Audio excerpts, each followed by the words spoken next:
Tuende kwa mwanetu. Inakuaje? Rafiki. Sasa hii mama anaenda kabisa. Yale amechana mara nikasikia muzikiti. Ukajua kuisha. Bana wanakuita nani? Bana mimi nakwenda kwa jina la Mkiza HBC, nawakilisha Mwanza lakini nawakilisha Tabata kwa Dar es Salaam. Bora Mwanza.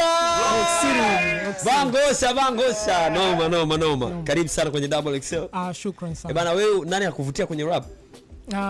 Ananivutia kwenye rap ni Mzimbabwe Mkato Roma. Wewe niko na sana nikasikia wanasema na rap kama Roma nikasema okay. Noma kabisa.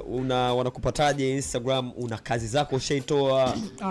Instagram na mitandao yote ya kijamii wanipata kama Mkiza_HBC, MKIZER_HBC.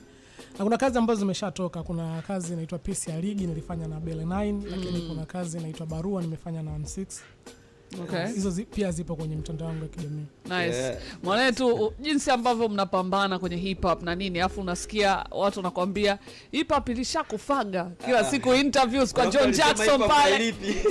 Kila siku interviews kwa John Jackson pale. Yaani hip hop yani hamna kitu. Inakufanya ujisikie vipi? Ama inawafanya mjisikie vipi kusikia kauli kama hizo wakati ndio mnapambania mfike sasa?